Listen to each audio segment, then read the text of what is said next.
Rupa ke Raja Basah. Abdul Somad sudah tiba, tolong pertanyaannya jangan susah-susah. Terima kasih Ustaz atas waktunya. Ini mungkin di luar judul Ustaz, yang saya tanyakan tentang zakat. Gimana tentang zakat perkebunan? Apakah setiap panen dibayar atau menunggu 1 tahun Ustaz? Karena selama ini kan saya setiap panen, tapi ada yang bilang loh kok nggak sampai setahun gitu. Jadi gimana Ustaz? Terima kasih. Assalamualaikum warahmatullahi wabarakatuh. Kata kelompok yang pertama, kata dia sawit ini nggak ada zakatnya karena anggur, gandum, kismis, biji-bijian, padi keluar zakatnya karena dia dimakan. Maka aku kata dia, aku tak mau berzakat sawit nih sampai sawit ini bisa dikunyah macam kurma. Itulah kelompok yang tak mau membayar zakat sawit. Nanti kalau ketemu di lapangan, inilah kelompok ini. Dia mau berzakat sawit kalau bisa dikunyah macam kurma. Karena kata dia padi itu ada zakatnya karena bisa dimakan. Gandum juga dimakan, kurma juga dimakan. Sedangkan sawit enggak, kata dia. Ini kelompok satu.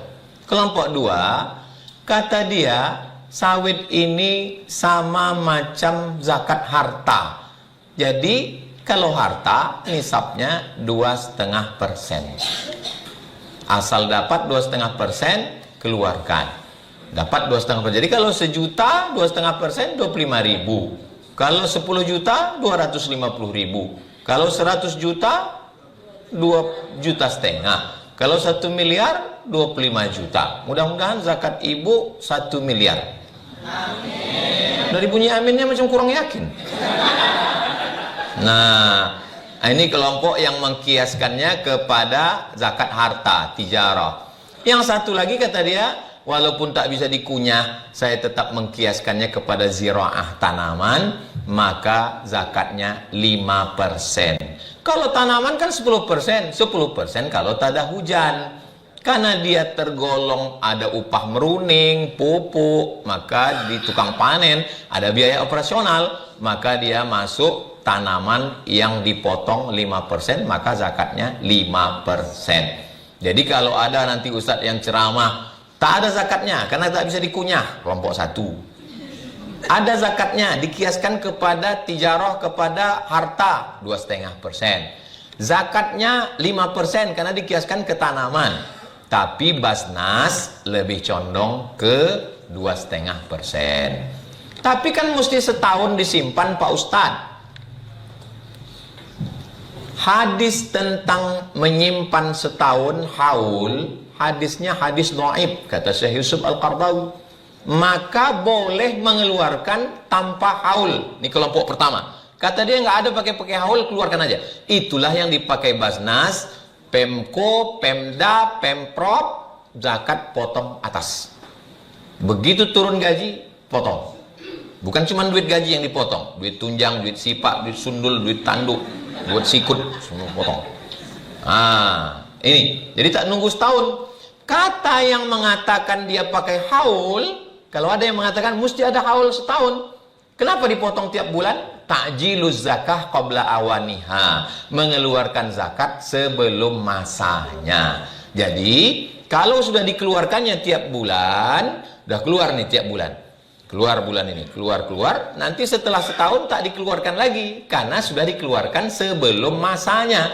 Maka dia punya dua rekening, rekening yang keluar tiap bulan sama rekening tabungan. Yang rekening tabungan yang disimpan selama setahun. Kapan nisabnya? 85 gram. 85 gram, 85 gram, 85 gram. Ketika mencapai 85 gram, maka dikeluarkan 2,5%. Maka insya Allah semua kita berzakat karena Allah sandingkan antara aqimus shalah wa atuz zakah. Kira-kira Ibu Wirdatul Jannah, jawaban saya jelas? Alhamdulillah. Kalau tak jelas saya ulang sekali lagi. Bagaimana Ibu Wirda? Cukup? Ada lagi Bapak Ibu yang bertanya? Oh ya, ada Ibu Triwardini dari Pengadilan Agama Bangkinang ini Ustaz.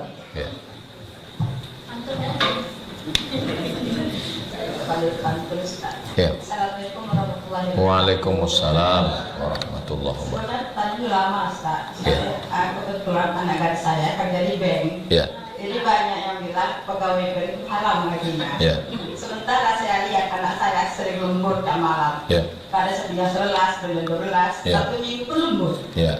Nah, di mana tak haramnya, Ustaz? Nah, kalau tidak ada bank, kemana kita menyebar uang? Nah, saya ingin tahu tentang gaji bank itu benar haram. Kalau iya, saya turut berhenti aja, Ustaz. Assalamualaikum warahmatullahi wabarakatuh. Waalaikumsalam warahmatullahi. La'anallahu akilar riba. Allah melaknat orang yang makan riba. Wa mukilahu, orang yang mengasih makan riba. Yang dikasihkannya anak, istri, kawan, sahabat, keluarga ikut juga makan riba. Wa katibahu, yang menjadi pencatatnya. Di mana letak haramnya? Karena dia bekerja sebagai pencatat riba. Dia pencatat riba. Katibahu, pencatatnya. Wa syahidaihi, dua orang yang jadi saksinya. Jadi seandainya transaksi itu pakai saksi, siapa itu sekarang? Notaris. Notaris yang terkait dengan riba kena juga. Saya menceramahkan ini di mana-mana biar supaya bank tutup. Tidak, dia berubah kepada syariah. Jadi anak ibu suruh pindah ke bank syariah. BCA ada BCA syariah, Mandiri Mandiri syariah, Bukopin syariah, HSBC syariah. Di Malaysia saya diundang ke bank rakyat. Saya tengok bank rakyat, konvensional nih, nggak ada pakai syariah, tak ada pakai Islamic Bank. Karyawan pegawainya 5.000 orang. Setelah itu direkturnya ngomong, Ustaz Somad, ini dulu konvensional dan sekarang sudah murni syariah. Indonesia berapa sekarang pertumbuhan bank syariah? 7%. Kenapa? Karena orang Islam tidak mau. Maulid ramai, Islam Mi'raj ramai, halal bihalal ramai. Alhamdulillah kita di Riau, Sumatera Barat, Aceh, NTB. NTB yang pertama kali konversi dari konvensional ke syariah berkat Tuan Guru Bajang. Aceh karena perjanjian Helsinki. Perjanjian Helsinki mensyaratkan semua bank mesti syariah. Di Aceh tidak ada bank konvensional, tak boleh buka. Walaupun bank konvensional dia mesti buka divisi syariah. Riau, alhamdulillah, Bank Riau Kepri berubah menjadi bank syariah. Dulu beberapa pegawainya datang, Ustaz Somad, kami ini konvensional. Saya bilang, kenapa tak berubah menjadi syariah? Karena masih terganjal di OJK. Pas ceramah itu ada OJK di situ. Saya bilang, kalian tetap aja di sini, dosanya ditanggung Pak OJK. Sampai akhirnya berubah menjadi. Sekarang yang sedang berproses menuju bank syariah, Bank Nagari, Minangkabau. Nah, kalau itu berhasil nanti berarti itu bank yang keempat. Nah, di situ letak haramnya, di situ letak kekeliruannya, maka berhijrah ke bank syariah. Belum syariah murni pure, karena pertumbuhan ekonomi masih 7% ekonomi syariah. Kapan dia menjadi berubah? Seperti Bank Faisal Islami, seperti IDB Islamic Development Bank, seperti Bank Rakyat Malaysia, dia berproses menuju syariah. Bank membuat divisi syariah, setelah 16 tahun dia berdiri sendiri sebagai bank syariah. Nah, sekarang ini ada dua jenis. Yang pertama memang syariah, bank muamalat dengan 3 tadi, NTB, Aceh, Riau. Jenis yang kedua adalah bank konvensional membuka divisi syariah. Nah, ini setiap bank itu ada divisi syariah. Jadi kita menabung ke bank syariah dan anak-anak ibu keluarga dia bisa berpindah dari divisi konvensional ke syariah. Wallahu a'lam. Oke, baik, Ibu Sila ini sudah cukup jelas. Ini nyambung Pertanyaan, oke, baik Bapak. Dari Panitra Pengadilan Agama Pekanbaru. Terima kasih Pak Profesor Bakul Somad. Saya mau nyambung dari tadi karena Ustaz baca dari hadis itu melaknat. Jadi mulai dari akil riba, dia tukang catat, yang jadi saksi. Pertanyaannya, bagaimana kami dengan meminjam? Ini sebetulnya kalau saya besi, minjam saya besi, Pak. Tapi apa namanya? Ada kawan bertanya yang bank konvensional, yang situ sebutkan tak perlu riba itu yang riba. Yang riba itu berarti kalau kita minjam misalnya 100, nanti ujungnya sampai 150 juta.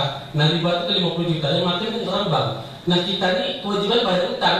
Bahkan dalam ayat Quran itu kata Ustaz ini, itu kan ayat limpahnya kita bayar utang.